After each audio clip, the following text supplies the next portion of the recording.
right. Celebrating 10 years of award-winning car talk. It's the In Wheel Time Car Show, your weekly go-to all things automotive place. Just ahead, we talk with racer Alec Udell this half hour. We'll have This Week in Auto History and get you updated on the stories making auto headlines this week. Howdy, along with Mike Out of This World, Mars, and King Konrad DeLong. We need more Jeff Zekin. We do? I am evermore Jeff Eichmann. Welcome to this segment of the In Wheel Time Car Show. Probably want to, at this point, promote the fact that next hour we're going to open up the Q&A. Is that correct, Mr. Meyer? Yes, sir. Yeah, right after the music. Yeah. Yeah, right after the music. Yeah. So we've got an opportunity. We thought we'd answer a few questions. If you got some questions, shoot us something in Facebook on the chat page, and we'll try and answer your questions. We'll answer all the questions. Yeah, we may lie, but we'll answer all like of them. A truth or dare or something? Well, all of them that we can over the air. Well, Don's got whiskey in the studio, doesn't he? Well, yeah, but that's for the extra. Oh. Well, the question I want to ask is, hey, Alec. No, you don't get to ask any questions. Hey, Alec, do you have a passenger seat in either the Mercedes or the Lambo you can take me for a ride in? Let's see if we can get Jeff to pot him up here. Yeah, so joining us now, we've talked to this guy for a couple of years now, and we think it's wonderful that we can talk to a local racer that is really stepping up his game. He's moving up. He's not just a local guy. He is he's a race car driver. But I mean, he's homegrown. So right. It's just so cool to say he's from around here. And grew up in Conroe in the Woodlands. There you go. Yep. And has an international champion because you won a championship when you were over in Europe, didn't you? Driving for, I believe it was BMW. Yep. Yes, sir. It's just mildly yes. Yeah, I know. He says that, so, like. We all want to be, and you're a Clemson grad. I read somebody had said something about it. They haven't heard you talk about Clemson in a while, and figure we'll throw that in there so they can hear it. Yeah, that's great. Yeah, we've even got a tiger paw on the Lamborghini this year, so that's pretty cool. Do they know that you put the tiger paw on there? Yes. We'll come to that. We'll cross that bridge when we get to it. So. Forgiveness than permission. Yeah, that's right. That's right. So how you been doing, man? Yeah, doing well. I'm super excited. I know we tried to put some things together about a month ago now, but glad I could make it on the show this morning. Been extremely, I like to say productive instead of busy, because busy just sounds like I'm not managing my time well. So been very productive. All over the country. Raced at Watkins Glen 2 weeks in a row. The last couple of weeks was on the podium with the Lamborghini, and we didn't quite get there in the Mercedes. But before that, we finished on the podium at Mid-Ohio with the Mercedes. So it's been good. Went down for the Black Series launch in Miami with the new AMG GT. And then this week I was up in Wisconsin at Kelly Moss Road and Race. We launched an online driver academy. So it's been like, all kinds of things. There's all kinds of projects that I'm working on. I started a track day company down in Houston, so we're doing stuff at MSR Houston. We had our first event in April of this year. We're doing our next one in September. So it's been a quite an awesome year, honestly. Okay, so you're gonna have to go back over some of that because I can't write that fast. So tell us about your online drivers academy with Kelly Moss Racing. Yeah, totally. So, of course, the idea now, and it all kind of spawned for myself out of it's challenging to be able to take the knowledge that you've got as a driver and really get it to more than like one or two people in a year. Because when I work with someone personally or private coaching wise, I want to be able to focus entirely on what we're doing. So it's been for me, it's been a journey of like, okay, how can I help get more people the results that they want on the track? Because that's what I've been doing the last really 10 years of my career. And so with Kelly Moss, I've been working with them as a driver coach for the last 3 years. And they've got a plethora of experience. They've got 30 years in professional racing, 16 championships across those 30 years.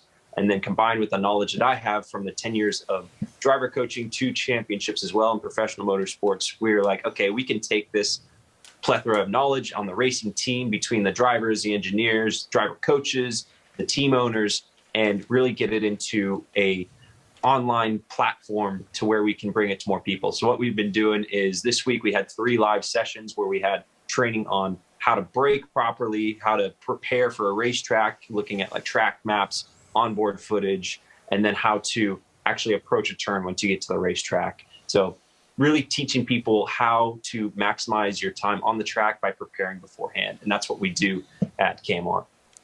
And the cost for that? Yeah, that's $600. It's going to be for a year's worth of the training. So we have 3 trainings a month. One of them's a Q&A session. One of them's going to be another live session like we did this week. And then another one's a mindset preparation session, as well as we've got 60 resources, 60 online trainings, online videos, that's kind of what's on this screen up here to my right here, but it's all hosted on a central system to where you can go in and review, hey, I want to check out how to drive a chicane. I want to check out how to prepare my mind for the racetrack, and go in, watch these 5 to 15 minute long videos and figure out, okay, this is exactly how the professionals are doing it. Wow. And you can access it multiple times, obviously, if you need to go back and look at it and go across it. Yeah. Cool. So did you build this yourself, or you had other folks with you, or obviously the concept was your idea? It's just a matter of getting it forward, and what support did you have to get this done? Yeah, so I started filming my portions. My mind was on this basically last year, of course, as we were sitting at home for about a month. So I started filming then on the content that I wanted to share. And once Kelly Moss and I kind of joined forces on this Lamborghini Super Trofeo program this year, I was doing some research so I could put together some sponsorship materials for a couple of local sponsors in Houston, actually. And we were able to get actually, as I was on the website, I saw this tab for Driver Academy. I'm like, okay, what is this? I've been working on kind of the same thing. And so we got to talking, and they'd been wanting to do the same thing. They've been in the background kind of working on how can we best take advantage of the wealth of knowledge we have. And I had already been working on something. And so we were able to just put a partnership together basically on a KMR and Alec Udell Racing combined program for teaching drivers how to make the most out of their track time. So it just kind of one of those things where you're in the right place at the right time. You have the people that are like-minded and already knew didn't have to show my credibility with the team because I've been working with them for a number of years. Didn't have to show their credibility to me, of course, because we've been working together, and just was a matter of making a phone call and saying, hey, let's do this. So y'all were both kind of working on the same thing in your own little siloed worlds. Didn't realize you were together. So that's pretty cool. Yeah. Yeah. And it helps that you've podiumed for them to kind of prove your worth as well. The Lamborghini Super Trofeo, is it series? It's part of the IMSA program. That's correct. And you drive in a category with, I'm going to say, relatively equal cars. Everybody drives their Aventador, but within that, everybody gets to do a little bit of playing around, not very much, but I'm sure there's a little bit of self-tuning that you got, not tuning the engine, but as far as adjustments, you guys get to do. If you ain't cheating, you ain't racing. But within that series, you have professional drivers, pro-am drivers, and amateur drivers. So it was kind of interesting to watch the race, the rebroadcast of it the other day, because everybody's basically driving the same car, but there's like 4 classes in there, all dependent on the driver and the variances of the drivers, and then the single car drivers versus the dual driver cars and the pits and all of that stuff. Team driving, Yeah. So KMR must be real happy to have you to podium for them so often, and again in the future, I'm sure. Totally. And the goal there is, of course, winning the championship. So we're in the top 3 right now. And it's our first year with the Lamborghini Super Trofeo car. So, of course, there's been a steep learning curve. And we only actually finalized the program in about probably beginning of March of this year. So it's all happened super quickly. And we're already halfway through the season now in July. So and all the other guys that are in the champion, a lot of the other guys that are in the championship series with you, they all have Italian names, so they yeah.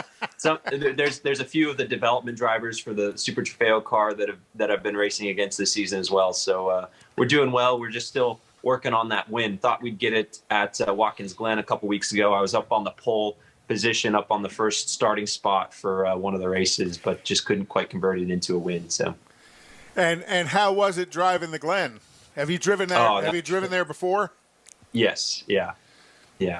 That track's beautiful. It fits that Lamborghini super well.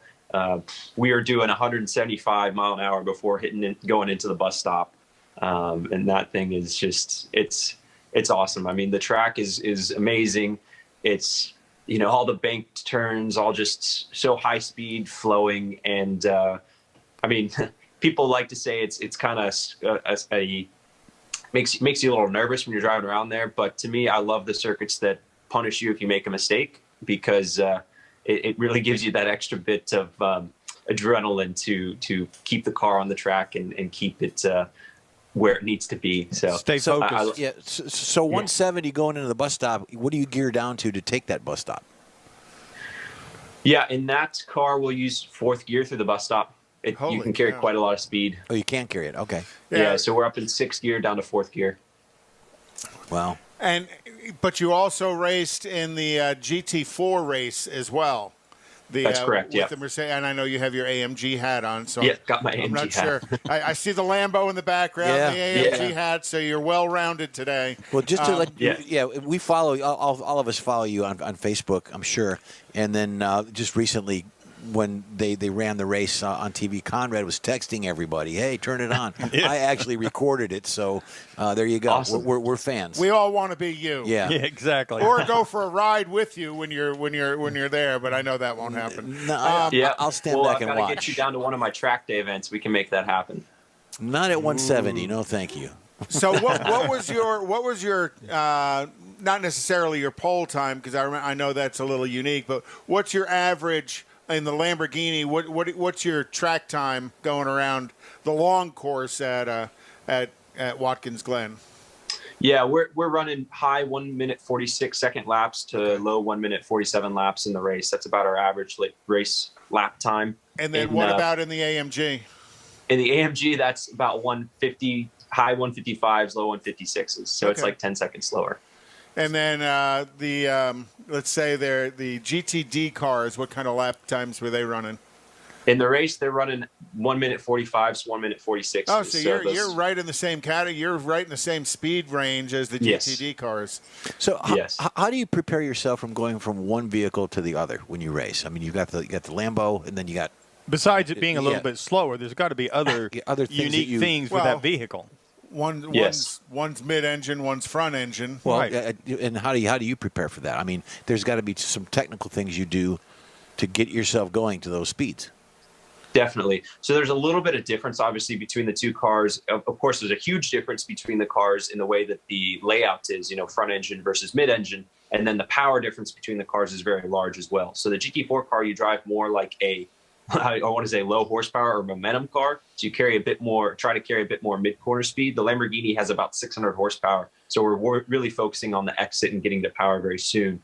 In terms of actual driving style, my driving style, I actually find fits very well in every car. And, even if I'm jumping from the Porsche Cup car into the Lamborghini Super Trofeo car when I'm doing coaching days, I can adapt very quickly. And the only difference really for me is a little bit in the braking and the turn in. So with the Super Trofeo car, generally I can be just a little bit earlier off the brake pedal because it's a bit more even across the board in terms of the weight distribution. And I can be a little earlier off the pedal. I turn in just that little bit later. So I have a straighter line on the exit. And then in the Mercedes on that race weekend, I'm going to be braking actually about the same point and really trailing the brake just a little bit deeper into the corner and then rolling a little bit more speed, a little less of a kind of pointed line. But in some of the places, like in the bus stop, the line is the line. I mean, you're driving this in the same place basically in every single car, depending on how much curb that you can take. But it's just small adjustments. Sounds like Mike's driving style. and the curbing either helps you or really hurts you. Depends on how much curb you hit. Yeah. How I'll say strong. The difference between the two cars, its ability to take curbs. That I know after a while taking a lot of curb can do some damage, whether it's damage to the tire or suspension damage. Or both of those cars are going to take a pretty good beating on that, knowing that the Lambo is maybe a little more streetable. Yeah.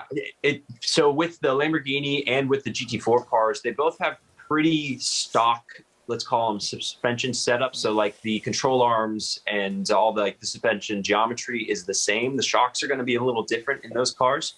So both of them are pretty streetable setups. The Mercedes takes the curbs really well. Of course, you're going a little bit slower in those sections. The Lamborghini you've got to be a little more gentle on the tire because you're putting quite a lot of energy into it. We're going about 8 to 10 mile an hour quicker than a GTD car into the bus stop. And so when you're going really fast like that, you're putting a lot of energy and a lot of heat into the tire. So it's very easy to damage the tire. And it's more so about protecting the tire for the duration of the race rather than,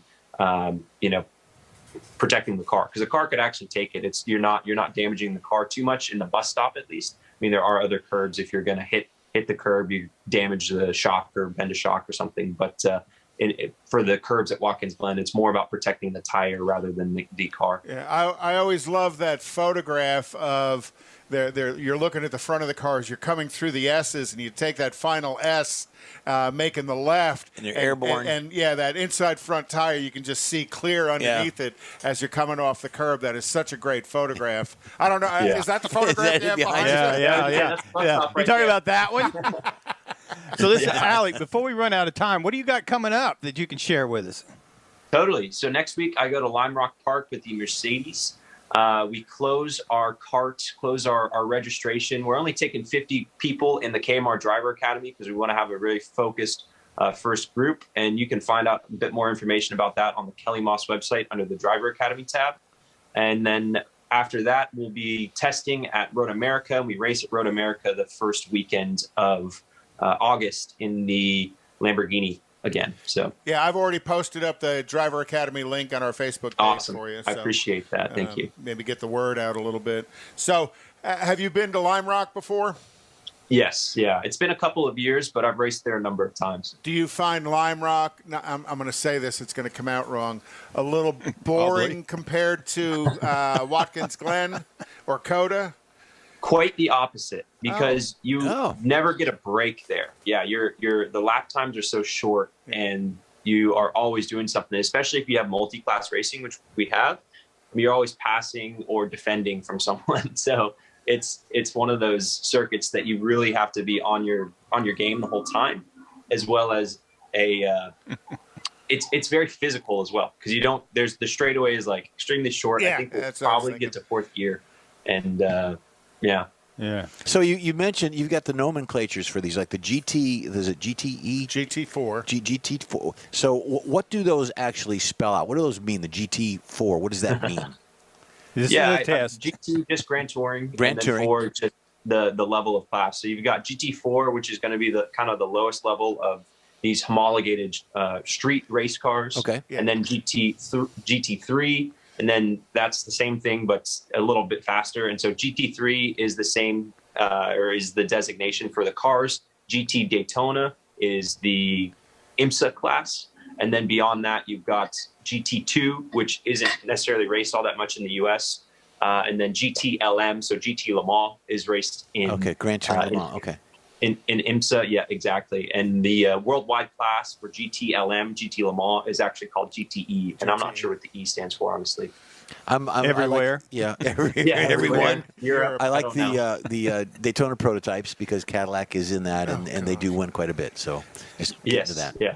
So have you had any desire to do any open wheel racing as well? You know, the cars continue to get safer and safer. And so as that happens, yes, definitely. I've got some, let's call them peers of mine from back in the karting days that are, running in IndyCar quite a lot now. And then a few guys that I raced go-karts against at the national and international level that are racing in either as test drivers or racing in Formula One now. So I know that I have the skill level at some point to jump into one of those cars. It's just a matter of finding the right opportunity. Well, Very cool. We hope you find whatever direction you want to go. We wish you well. And we support you in that. Absolutely. And thank you very much for joining us again today. And always a pleasure. Again, we'll continue to follow you. And I know I popped some of your posts up on our Facebook page because I really find your philosophy, your driving philosophy, very interesting and educational. Thank you. Yeah, I appreciate it. Yeah, you bet. Thank you, sir. We do appreciate it, and we'll be in touch. Awesome. Sounds great. Looking forward Good luck to to it. you. Thank you. We'd love to hear from you. Just shoot us a email, info@inwheeltime.com. Time now for Konrad's This Week in Auto History. Okay. Jeff's going to have some videos to pop up. And in 1894, Elwood Hayes successfully tested a 1-horsepower, 1-cylinder vehicle in Kokomo, Indiana. It was one of the first automobiles built here in the United States, and the only one known to be in existence is currently on exhibition at the Smithsonian Institute in Washington, D.C. In 1928, Chrysler Corporation introduced the Plymouth as its newest car on the they projected it to take about 3 years to complete, but they got it out a little bit ahead of time. Plymouth debuted with great fanfare in 1928 with renowned aviator Amelia Earhart behind the wheel. And remember, this is a picture of the Mayflower ship arriving at Plymouth Rock. Yep. But that only lasted for about 3 years, and then they went to a different logo.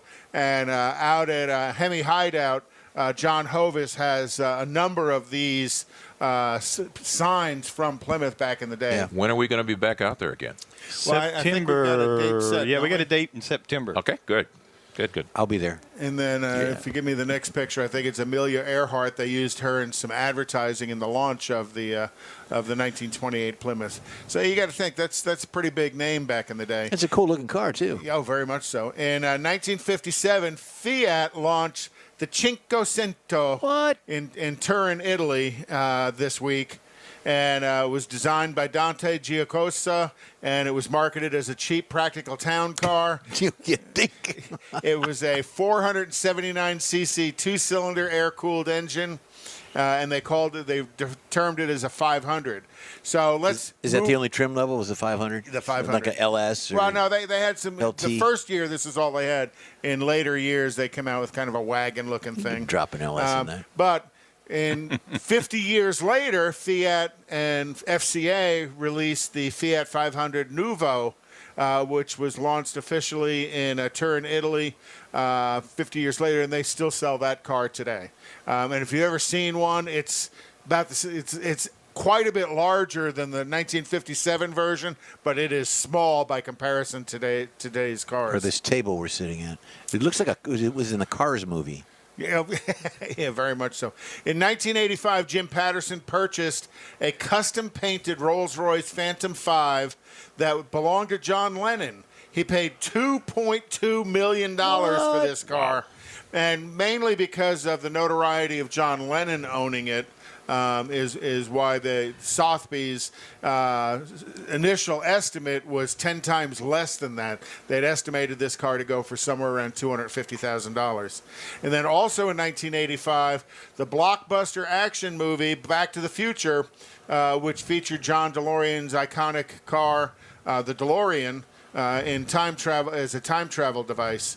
And if you look at this one and you look at the back of it, you'll notice this is the car at the end of the movie because it has a Mr. coffee maker on top of it, and that changed right at the end of the movie. So I watched a couple of things about the DeLorean here recently and learned a ton about the car and the variations of the car through the years, through the different versions of the movie. Now, they're still here in, They're up in Humble. Stafford, Texas. No, they're up in Humble. They moved? No, they've always been up in Humble. I thought there was one over there off the freeway, 59 and No, Beltway it's 8. 59 and Beltway 8 in Humble.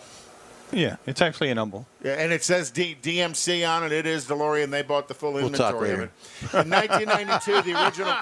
1992, the original Corvette engineer Zora Arkus Duntov drove the 1 millionth Corvette off the assembly line in 1992. And the color choice of that 1 millionth car, again, was a white exterior, red interior, black top. White, blood red, yep. Which awesome. was appropriate because that was the color of the original 1953 Corvette, where they only built 300 of them, but they all looked the same. So you got to think, back in 92, they drove off the millionth Corvette, and they've been building them ever since, generally about 30,000-ish a year. And that is This Week in Auto History. Thank you very Wonderful. much, Konrad. We'll be right back after this quick break on the In Wheel Time Car Show. Whether you own a newer car or want to keep your older one humming along for a while longer, think of Bayway Chrysler Dodge Jeep Ram, Bayway Chevy, and Bayway Lincoln to keep things in tip-top shape. From oil changes to major repairs, you can depend on the highly skilled service pros at Bayway Chrysler Dodge Jeep Ram, Bayway Chevrolet, and Bayway Lincoln to perform fast, efficient service to keep your investment running strong. For all your service needs, remember Bayway. Schedule your next appointment online anytime. Bayway, keeping it original.